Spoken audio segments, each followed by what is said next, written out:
Hi there. I just started my YouTube channel today, and my name is Chuck. Uh, I started out today just kind of talking about some history, and now I kind of wanted to talk about my coming out process. And so, anyway, this is my coming out process, and my name is Chuck, and I live here in Missouri. My coming out process isn't like most gay people. Most gay people, when they're born, they kind of realize through while they're growing up that something is different, that they have an attraction for the same sex. I'm sure some have attraction for both, male, female, just kind of depending on what sex they are. When I was growing up, I always was attracted to the female sex. So I had crushes in junior high. I remember thinking that I was in love with the girl in front of me that sat in front of me in first grade. And so life for me just seemed to be very normal. And but what is normal? At the age of 35, I realized that my life wasn't normal. So in 1997, I was working for a university in Missouri, and I had opportunity to work for a computer department, and I was on a help desk at the university where I'd help people with their computer problems. And we saw a lot of computers and a lot of things that the students were looking at, and pornography was one of the things that were on most of the kids' computers in their dorm rooms, and there was all sorts of pornography. And when we'd get a computer back from a student, we had to delete the hard drive, start all over. So we saw a wide variety of what the kids were looking at, and nothing ever seemed to click. But to me, I guess I really didn't understand what gay was. It just never dawned on me exactly. My idea of gay was what I saw on TV, and if I saw Will and Grace, I understood that Jack was gay. And it's odd because I don't think I really realized growing up, even being 35 years old, I don't think I realized Will was gay, or if I did, it didn't make as much sense as Jack being gay, because Jack, that was gay to me. Everything Hollywood, gay means gay, gaiety sort of thing. So you just didn't see gay as in two masculine men. I even remember when I finally came out that I would go and try to figure out where my niche was. And I visited with other gay guys, and it was kind of the same thing. Most gay guys figured you could have one masculine and one feminine guy, and that made your gay couple. And it kind of, through trial and error and talking to different people, I think I talked to a bull rider one day, and he was with the Professional Bull Riders Association, I guess. But he was out of Oklahoma, and he kept telling me about his roommate, and that he and his roommate, and he kept alluding to he and his roommate. And finally I realized what he was telling me was that he was gay, and so was his roommate, and they were both bull riders, but they couldn't tell anybody that they were gay. But here's two masculine men that were gay, and they were partners, lovers, whatever you want to call it. And he told me, he said, when you find the right person, everything will work.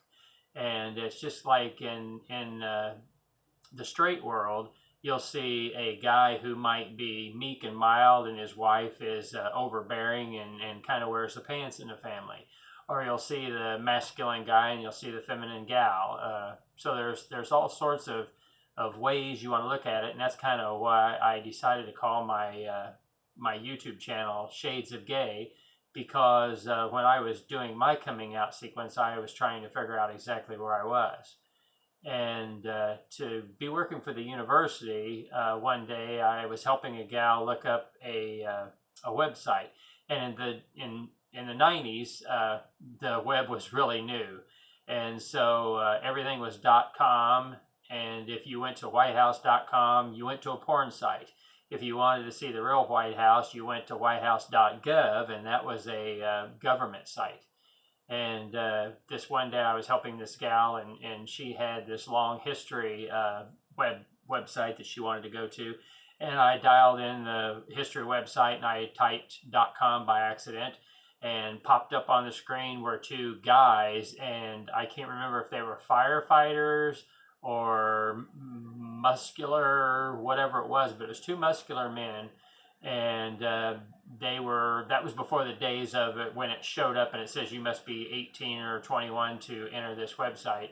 Back in the original parts of the internet, boom, you just saw it right in front of you. And so there I flashed in front of my eyes were two gay guys, and they were intertwined, and they were naked. And the gal behind me, and from the history department, she kind of did the little whoo, sort of thing. And I immediately hit the shutdown button and shut that off, and tried it again, and typed the right URL, and wound up going where I needed to go. And it was about 2 weeks later that I remember the images just kept playing in my mind over and over. It's kind of like a broken record. It just kept going on and on.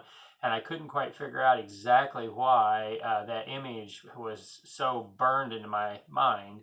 And I went back and spent some time, and finally typed in the right or the wrong URL again, and found the same exact website. And what's funny is 2 weeks later, this website was actually locked down to where you had to tell them that you were 18. You had to prove you were 18. You had to put in a credit card, and then it actually charged you for logging in. And I remember how nervous I was and scared I was to type this all in, because it was after hours at work and I didn't want anybody to see me. And probably 5 minutes into seeing more images on the screen, the janitor walks in behind me, and off the switch went off on the computer so that nobody would find me out. And it was funny, at 35 years old, having this epiphany where I kind of woke up to this whole other person that was inside of me. And it was a beginning of a long road, and trying to figure out, was I gay? Was I bi?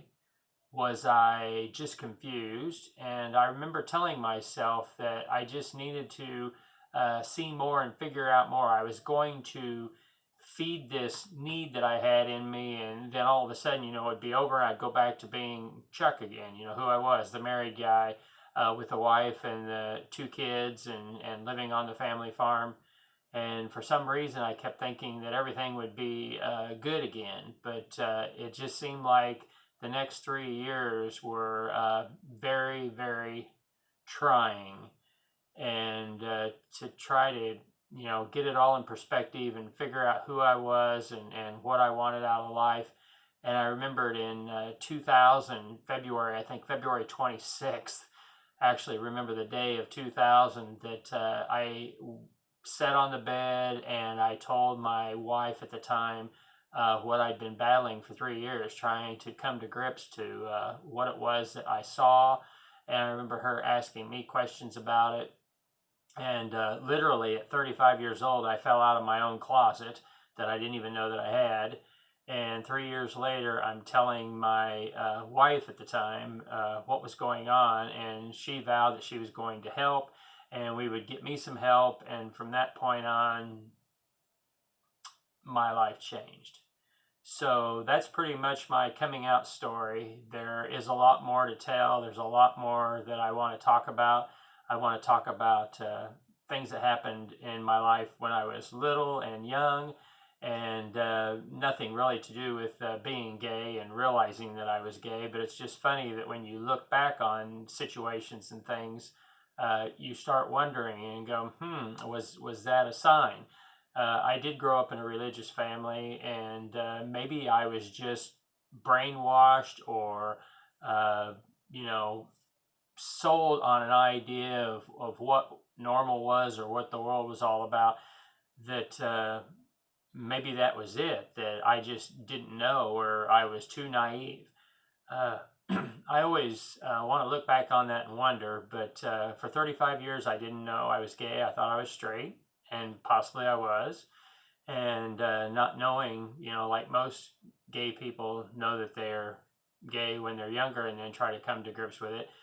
Mine was totally different, and waking up at 35 years old and having the wherewithal, the money, the influence, the ability to just jump in a car and go somewhere and do all that stuff and act like you're a teenager again. I'm surprised, and I thank God today that I'm even alive, because crazy things happen to crazy people. And when we're running around at 35 years old acting like we're 15 again, uh, that's why we're 15 and we don't have access to cars and money and that kind of stuff, because you need to figure out who you are when you're young and you have no money. If you're trying to figure out who you are when you're in your 30s or your 40s and you have money and you have access to stuff, it's just kind of a scary thought. But anyway, that's my coming out story. More stories to come, telling my family and how they dealt with it and that kind of stuff. I want to go into those on another time when we have more time. So thank you this evening for sitting and watching me. These are all going to be off the cuff, without script. Here I'm sitting in the upstairs of our 1912 home. My son's got some drawings or artwork over there. He's got a cow over here that's kind of a cartoon character. He went to college at the same university that I did, and that's the same university that I worked at. But he graduated with an art degree, and now he's a meat cutter at a grocery store in Kansas City. So anyway, it's kind of funny how life changes us. But thank you for watching my video.